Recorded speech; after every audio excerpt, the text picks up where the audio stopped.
दोस्तों, भाइयों और वो सभी लोग जो इस वक्त मेरा ये वीडियो देख रहे हैं, आप सभी को मेरा राम राम। आज सुबह मैंने अखबार पढ़ा तो मेरी नज़र उज्ज्वल पाटनी जी का एक लेख था उस पर पड़ी। उसको मैंने पढ़ा तो मुझे लगा जैसे एक एक शब्द मेरे अंतर्मन पर छप गए हों। उस लेख का शीर्षक था, हवा तेज हो तो झुक जाने में कोई बुराई नहीं। उसमें उन्होंने भेड़ चाल से परे कुछ ऐसे सिद्धांतों का जिक्र किया जिनमें शायद हमारे सोचने की धारा बदल जाए। ऐसे सिद्धांत जो सामान्य पुस्तकों में उपलब्ध नहीं हैं, बल्कि उन्हें दुनिया के महान लोगों ने समय समय पर साक्षात्कार के माध्यम से हमारे साथ साझा किए हैं। अक्सर देखने में आता है कि लोग जिद पर अड़े हैं, अपनी राय बदलने को तैयार नहीं होते, जिद को अपने मान सम्मान का सवाल बना लेते हैं। जबकि ऐसा कई बार होता है कि जिन चीज़ों से बचपन में हम नफ़रत करते आए हैं या पसंद नहीं करते, उनको हम बड़े होकर पसंद करने लगते हैं। हमारी किसी व्यक्ति के बारे में बहुत अच्छी या ख़राब राय थी, लेकिन एक दो घटनाओं के बाद हमारी राय बदल गई। हमें अपनी राय को, सोच को अंगद का पैर नहीं बनाना है कि कोई उसको हिला ना सके। जिद हम सब के विकास में बाधा उत्पन्न कर सकती है। परिवर्तन समय की मांग होती है, बदलाव को आने दीजिए। डायनासोर लचीला नहीं था, इसलिए शायद प्रकृति के बदलाव को नहीं संभाल पाया।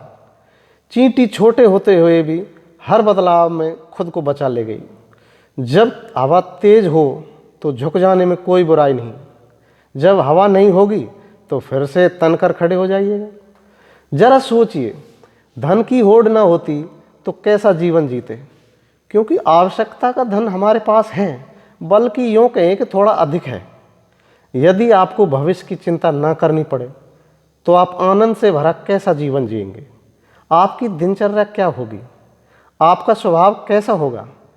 क्या आप उसका कुछ हिस्सा आज से जीना शुरू कर सकते हैं?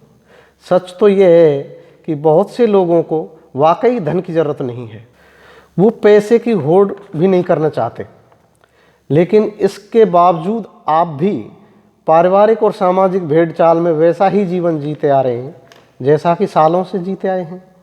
हम में से बहुत से लोगों की समस्या ये होती है कि हर बहस में जीतना चाहते हैं, लेकिन क्या यह संभव है? कई बार हमें ऐसे लोगों का सामना भी करना पड़ेगा जो अपने क्षेत्र विशेष में माहिर हैं और वो हमें बहस में हरा देंगे।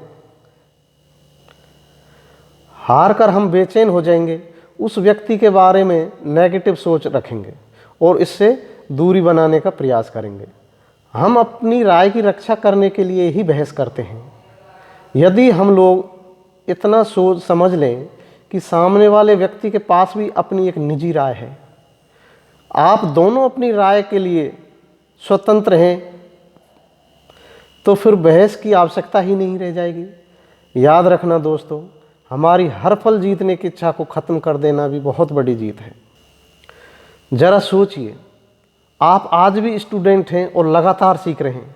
आप ज़्यादा बेहतर श्रोता बनेंगे, ज़्यादा सवाल पूछेंगे और आपका मस्तिष्क स्वीकारने के लिए ज़्यादा तैयार रहेगा। यदि हम स्टूडेंट की जगह अपने को ज्ञानी या प्रोफेसर समझेंगे तो हमें हर क्षण अपने आप को सिद्ध करने के लिए मेहनत करनी पड़ेगी। हर एक्शन से पहले असफलता के बारे में 1000 बार सोचना पड़ेगा। हर कार्य के बारे में अनेक लोगों को जवाब देना होगा। जबकि इसके विपरीत हम खुद को सीखने वाला समझेंगे तो गलतियां करने की इजाज़त भी होंगी। उन गलतियों से हमें उतना दुख भी नहीं होगा, क्योंकि महानतम लोग मृत्यु की अंतिम सांस तक अपने आप को अज्ञानी मानकर सीखते रहते हैं। आप में से बहुत से लोग शायद जानते होंगे, उन सिद्धांतों के बारे में समझते भी होंगे जिन सिद्धांतों का जिक्र उज्ज्वल पाटनी जी ने इस लेख में किया है। लेकिन समस्या हमारे सामने ये होती है कि हम जानते तो हैं, लेकिन अपने जीवन में हम उनको उतारते नहीं। इसलिए दोस्तों, मेरा आपसे निवेदन है, सकारात्मक सोच को अपने जीवन का हिस्सा बनाएं। एक बार आप अपने जीवन में इन सिद्धांतों को अपना के देखिए, यकीन मानिए आपको जीवन इतना सरल और सुखमय हो जाएगा कि आपको जीने की कला आ जाएगी और आप इस दुनिया के दुख दर्दों से दूर होकर एक सुखमय जीवन व्यतीत कर सकोगे। यह वीडियो मैंने किसी लाइक पाने के लिए शेयर नहीं किया है आप लोगों के साथ।